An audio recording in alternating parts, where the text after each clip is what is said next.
પરિબ્રહ્મ પરમાત્માને બે વસ્તુ ગમે છે. એક એનું ભજન, જે ભજન આપણે કરી રહ્યા છીએ, છતાંય ક્યારેક ક્યારેક ભજન ત્રુટક થાય, વચ્ચે અંતર પડે.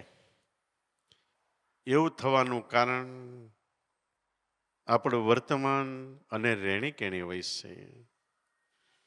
જ્યાં સુધી આપણું અંતઃકરણ એટલે દિલ, જે મન બુદ્ધિ ચિત્ત અહંકારથી બનેલું છે, એ સાફ ન હોય, પવિત્ર ન હોય. સાફ અને પવિત્ર કોને કહેવાય?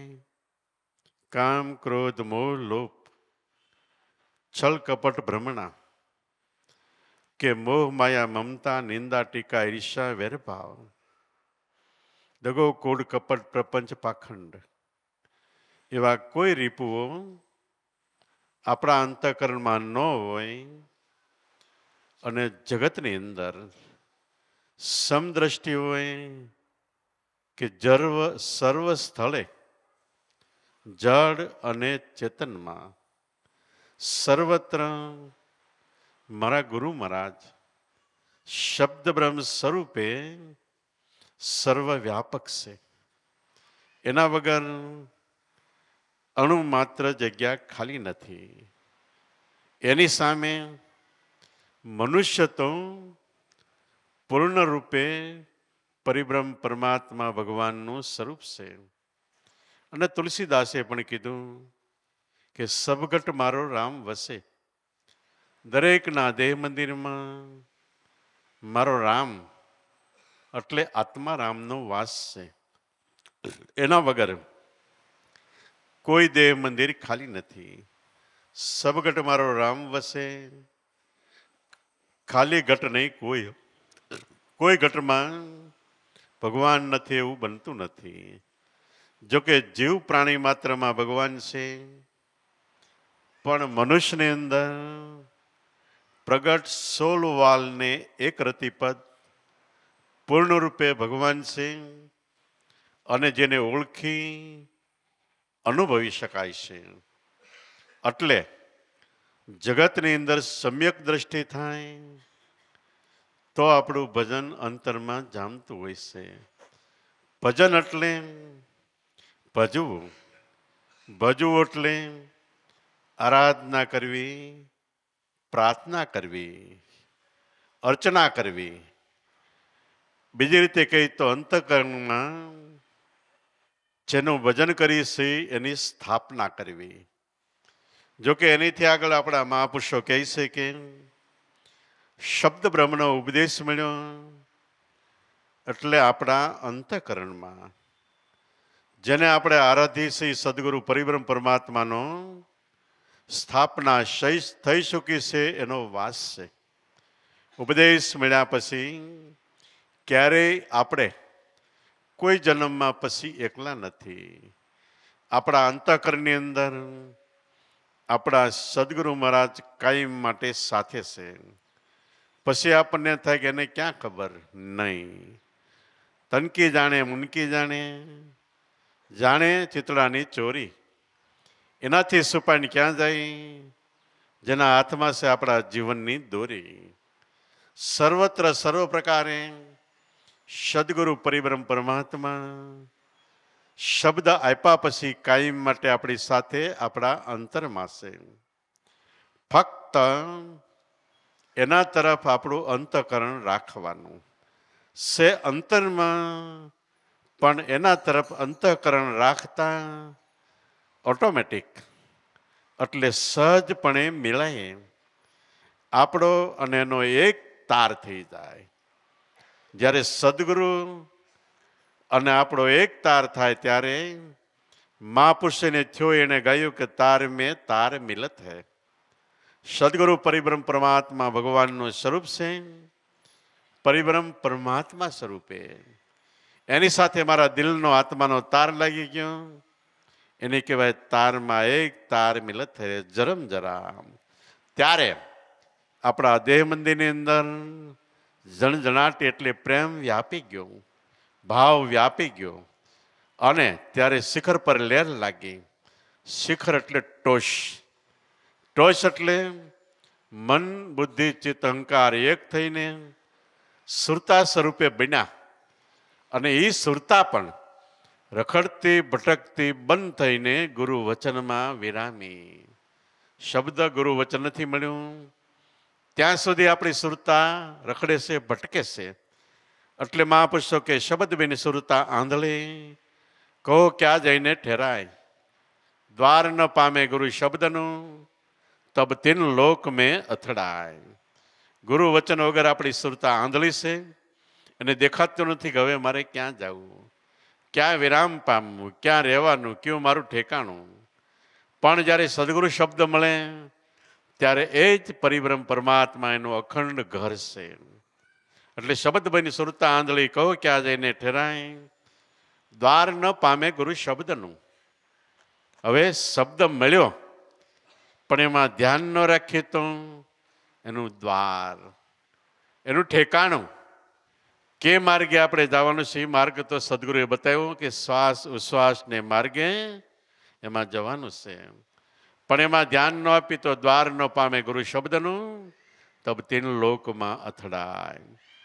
આપણી સુરતા એક શબ્દ વગર ક્યાંય પણ વિરામ નહીં પામે. કોઈ પણ નિસુરતા જગતના અતિશય કિંમતીમાં કિંમતી, અતિશય સારામાં સારા પદાર્થો, વસ્તુઓ, ખાવાના પીવાના, હરવા ફરવાના, મોજ શોખના પુષ્કળ સાધનનો ઢગલો થાય તોય સુરતા ક્યાંય વિરામ નહીં પામે, ઊભી નહીં રહે. પણ જો વિરામ પામશે તો પ્રેમથી, ભાવથી, અંતઃકરણથી શબ્દનું સ્મરણ કરશો તો એમાં સુરતા વિરામ થાય, વહેલા મોડી. વિરામ થાય એટલે આપણો જીવડો જે ઘેર થયો એ ઘરમાં વયો ગયો. જેને નરસિંહ મહેતા કે જા ઘર સે જીવાયા, સેજે સોય ઘર પાયા. ઉલટ સમાણી આપમાં તે અનહદ લક્ષ લાયા. જે ઘરેથી મારો જીવડો આવ્યો હતો એ જ ઘર પાછું મળી ગયું. આપણે આપણા ઘેરથી જગતમાં કદાચ ગમે ત્યાં જઈએ, હરીએ ફરીએ, મોજો કરીએ, ફરીએ, વહેલા મોડા આપણે ઘેરે આવી તો એ આપણે હાશ હવે નિરાશ થઈ. એવું થાય છે. એમ જીવડો અનાદિ કાળથી પોતાનું સ્વરૂપ, પોતાનું ઘર આત્મામાંથી છૂટો પડીને જગતના માયિક પદાર્થોમાં પોતાનું ઘર ઢંઢોળે છે, પોતાનું ઘર ગોતે છે, અને મળતું નથી ત્યાં સુધી આપણો જીવડો આમ તેમ ભટકે છે. આ વાત થઈ જગતના જીવો માટેની.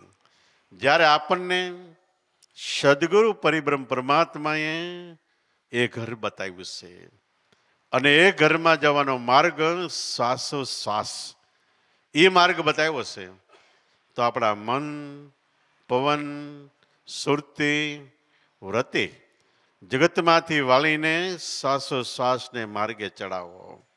અને એમાં શ્વાસોશ્વાસમાં ધ્યાન રાખતા નામના સ્મરણમાં જોડી દો તો જા ઘર છે જીવાયો છે જે સોય ઘર પાયો.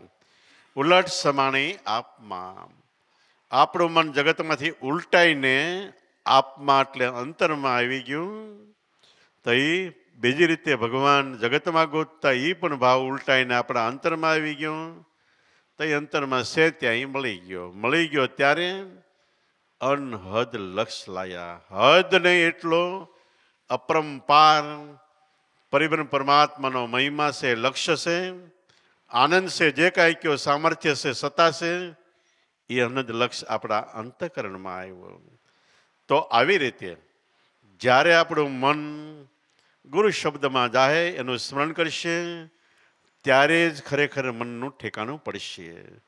અને ગુરુ શબ્દનું સ્મરણ એટલે માળા કરવી, એને જ કહેવાય છે ભજન.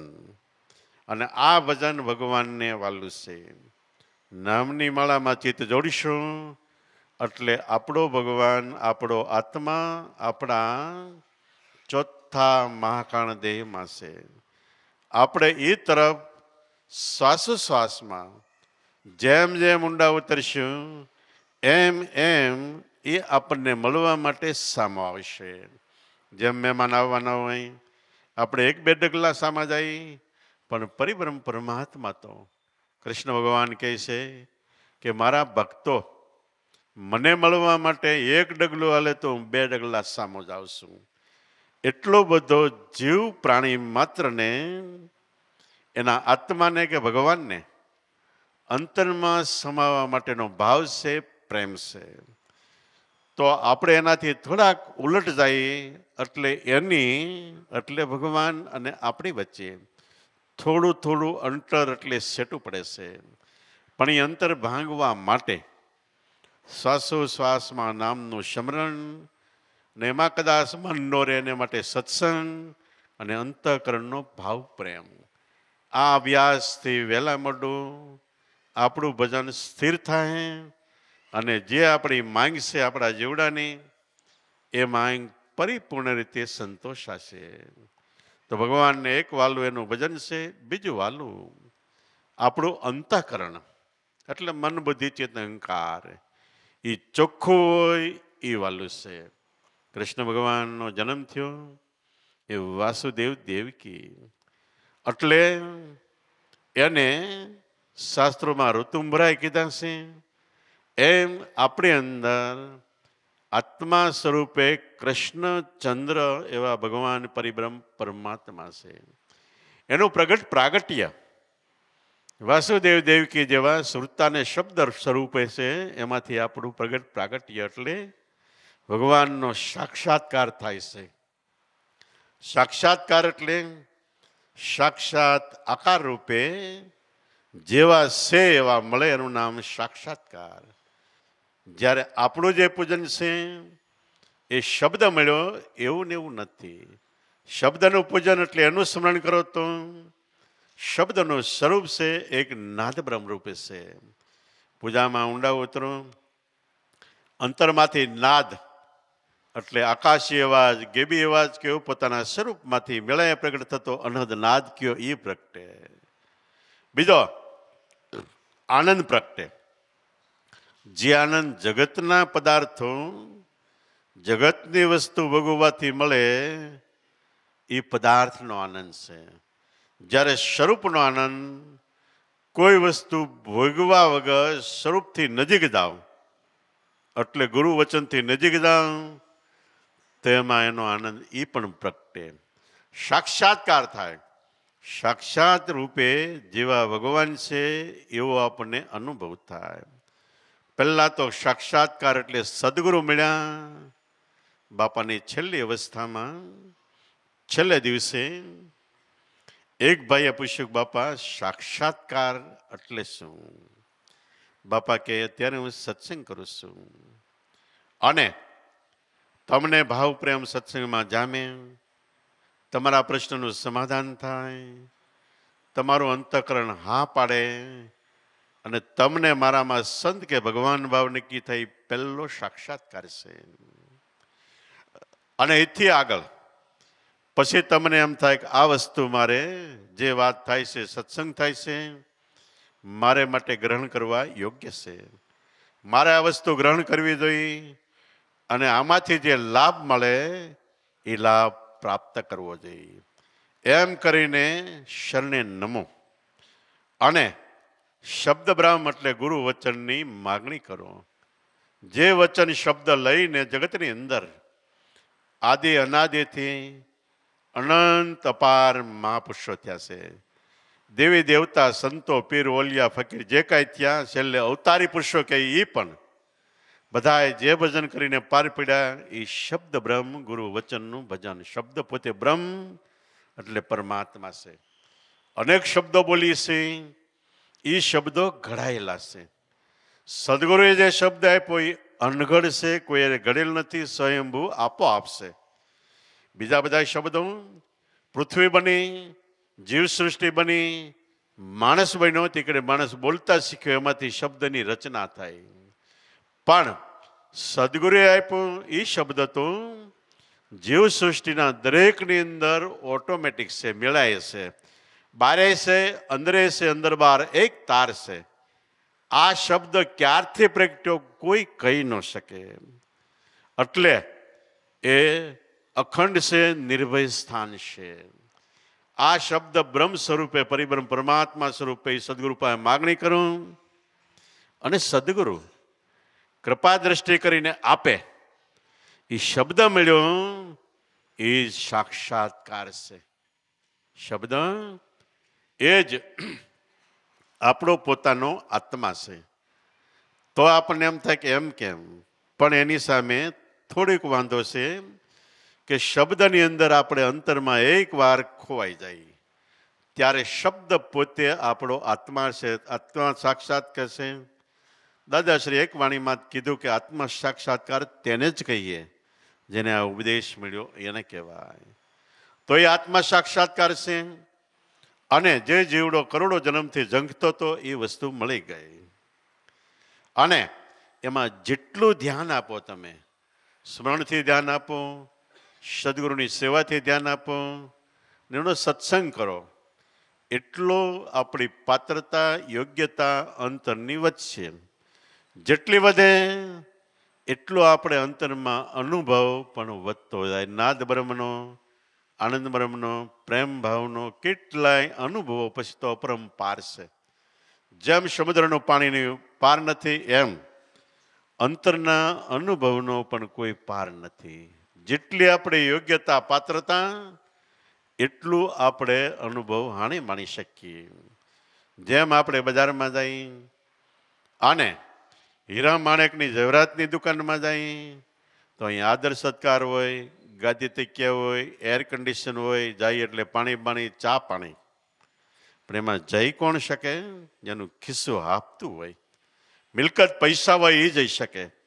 એમ જેટલી આપણી કિંમત, જેટલું આપણું ભજનનું બળ છે એટલું આપણે ઝવેરાતની દુકાન અંતરમાં અનુભવ રૂપે છે એમાં આપણે ઊંડા ઉતરી શકીએ. તો એ એક આત્મ સાક્ષાત્કાર. અને છેલ્લે બાપા કહે તમે સ્મરણ કરતા કરતા, એટલે નામની માળા કરતા કરતા ક્યારેક ક્યારેક દેહભાન ભૂલી જાઉં. હું કોણ છું, શું મારું નામ છે, ઠેકાણું, દેહ બધું ભૂલાઈ જાય. કેવળ સુરતા અને શબ્દ બે જ રહે. ત્યારે સુરતા પણ નથી રહેતી. સુરતા શબ્દમાં સમાઈ જાય ત્યારે પરિપૂર્ણ સાક્ષાત્કાર છે. ત્યારે શિષ્ય ગુરુ સ્વરૂપમાં સમાઈ ગયા. ત્યારે જીવડાનો કરોડો જન્મનો ભટકાર મટી જાય છે. સંકલ્પ વિકલ્પ એટલે વિચારધારા એ પણ નથી રહેતી. માણસ માત્રને એ વિચારધારા હેરાન કરે છે. જાગ્રતમાં હેરાન કરે, સપનામાં આવે. અને કદાચ આપણી ઉપર કરોડો જન્મના કરોડો કર્મનું કરજ હોય એ પણ એક ક્ષણે બળીને ભસ્મ થાય. કેમ થાય? કેવી રીતે? કે સ્થૂળ અને સૂક્ષ્મ દેહ એટલે આ દેખાતો આપણું શરીર ને મન, એનાથી ઉપર કારણ દે એટલે શ્વાસ. શ્વાસના જેનો આધાર છે એ ગુરુ વચન. ગુરુ વચનમાં મન ગયું, ત્યાં કર્મ કાળ કાર્ય કાંઈ નથી રહેતું. એટલે એમાં એક વાર સુરતા વહી ગઈ એટલે નીચેનો ભાગ બધો આઉટ, કાંઈ રહેતું નથી, દેહ ભાન નથી રહેતું. પછી ભાનમાં આવી તો પણ એક વાર એમાં સુરતા ગઈ એટલે દેહના કર્મ માત્ર બળીને સાફ થઈ જાય છે. જેસલના પિંગલા નામની વેશ્યા, ગજ, ગુણિકા, અજામેલી, સજન, સમન કેટલાય એવા થઈ ગયા. શાસ્ત્રોમાં અનેક ખુરાસાનીઓને સંત પ્રણાલિકા પણ કેટલાય થઈ ગયા. લાઠીમાં કવિ કલાપી થયા, એને કીધું કે આ પસ્તાવો વિપુલજનનું સ્વર્ગથી ઉતર્યું છે. પાપી એમાં ડૂબકી દઈને પુણ્યશાળી બને છે. પસ્તાવાનું વિપુલ ઝરણું પોતે કરેલા કર્મ એકવાર પ્રાયચિત દિલથી અંતરથી સદગુરુ શરણે થઈ જાય એટલે આ ઝરણું ઓટોમેટિક ફેરવાઈને ચેતન ઝરણું અંતરમાં થઈ જાય. આ પસ્તાવો વિપુલ એટલે પુષ્કળ ઝરણું દરેકને અંદર છે. આ પસ્તાવો વિપુલ ઝરણું સ્વર્ગથી ઉતર્યું છે. પાપી એમાં ડૂબકી દઈને પુણ્યશાળી બને છે કે સદગુરુ એના હૃદયમાં પ્રગટ બ્રહ્મ અગ્નિ છે. એકવાર એના શરણમાં આપણા કર્મનું પ્રાયશ્ચિત થઈ જાય એટલે સર્વે કર્મ બળીને સાફ થઈ જાય. જેસલના કેટલા કર્મ થોડીક વારમાં સાફ થઈ ગયા. વાલ્યો લૂંટારો ફક્ત ટીલા તંબુરાવાળા અને બાવાને જ લૂંટતો, પણ નારદ મુનિ મળ્યા અને બ્રહ્મ અગ્નિ રામ રામ જય બટલે આપણે રામ રામ બોલી નહીં, પણ આત્મા રામનું ભજન આપ્યું, જે આપણને ભજન મળ્યું છે એનો જપ કર. એ કરવા માંડ્યો એટલે બધા કર્મ બળીને સાફ થઈ ગયા. સજનને સમન કસાય એટલે ખાટકી હતા અને ચકલાની જીભું કાઢી કાઢીને એનું શાક બનાવીને ખાવાવાળા કેટલી જીવ હિંસા કરતા. સતાય સદગુરુ મળ્યા તો એ સજન ને સમન બે પીર હુંદા પીર બની ગયા. સમન અને સજન કેટલી નિર્ભયતા. સમન શીશ કાટ લે, મત ડગાવજે મન. માથું પડી જાય તો મન નહીં ડગાવતો. શીશને બદલે માથા આટલે સાહેબ મળે એટલે આત્માની ઓળખાણ થાય તો સોંગો માનજે સમન. તો આપણને પણ કોઈ પણ ભોગે પરિબ્રહ્મ પરમાત્માના ઘરની નિશાની એનો માર્ગ એ આપણને જડ્યું હોય તો આપણે દુનિયાની કોઈ પણ વસ્તુ કરતા કિંમત આની સમજવી વધારે. અને આની કરતા બીજી કિંમત સમજ્યા એટલે ભૂલા પડ્યા. એક નિશાન નહીં થાય એટલે સદગુરુ સંતો એમ કે છે એક જ વસ્તુમાં ધ્યાન આપો. શમન શીશ કાટલે મત લગાવજે મન. શીશ દેતા માથું મળે તો માથું દેતા સાહેબ મળે તો હોંગો માનજે સમાન. એક માથું આપો તો બીજું આપે, બીજું આપી દો તો ત્રીજું આપે, ત્રીજું આપી દો ચોથું આપે. રાવણના રામે કે 10 મસ્તક ઉડાડ્યા પણ ખોળામાં લીધો એટલે નિર્ભયતા આપી દીધી. બસ હવે તારે જન્મ મરણ નહીં. તો સદગુરુ સંતો એને મનરૂપી મસ્તક મૂકો એના શરણમાં એટલે નિર્ભયતા બક્ષે છે. હારો માણસો એને ઉપદેશ આપી એનામાં ઘણા તર્ક વિતર્ક થાય કે હજી અમુક જોવું છે, અમુક જાણવું છે, અમુક ફરવું છે, અમુક ઠેકાણે જવું છે, અમુક આ કરવું, અમુક આ કરવું. કેટલે ઠેકાણે એનું મન ભટકે. પણ જેને બધાય ખેલ ખેલી લીધા હોય એને ખબર હોય કે હવે ક્યાંય હારાવટ નથી, હવે ક્યાંય આ વસ્તુથી ઊંચી કાંઈ વસ્તુ નથી, હવે ક્યાંય હારાવટ નહીં, એટલે ક્યાંય જવા પણ નથી. એનું મન ડગે નહીં. તેવા કેટલાય બારવટિયા થઈ ગયા પછી પીર હુંદા પીર થઈ ગયા. હમણાં પંચાળનું ભજન ગવાનું એમાં ગેબીનાથના શિષ્ય અપાર હતા, એના મેપા, એનો જાદરો અને દ્રૌપદીનો સ્વયંવર પણ ત્યાં થયેલો અને કેટલા એવા ધર કધર સંતો થઈ ગયા. એટલે કહેવાય કે પંચાળો પશ્ચિમ ધરો ખોળે ખળકે નીર, જ્યાં દેવ ડગલે ડગલે દેવ દીવીઓને પગલે પગલે પીર. તો એકવાર જગત જોઈ લીધું. આપણે ઘણા એમ કે આમાં તમારામાં બારવટિયા નાવાન તેવાન છે એ, પણ એ જો સમજી જાય ને તો પછી કોઈ દીવનું મન ડગે નહીં. માથું આપવું તો આપી દે. બીજા બધાય સમજી જાય, બધાને સમજવાનો હરખો હક છે, પણ ઓલાને થોડીક વાર લાગે. તો આપણી ભક્તિ એવી છે કે નિર્માલ્ય, એટલે નમાલા બનાવી દેવાની નથી.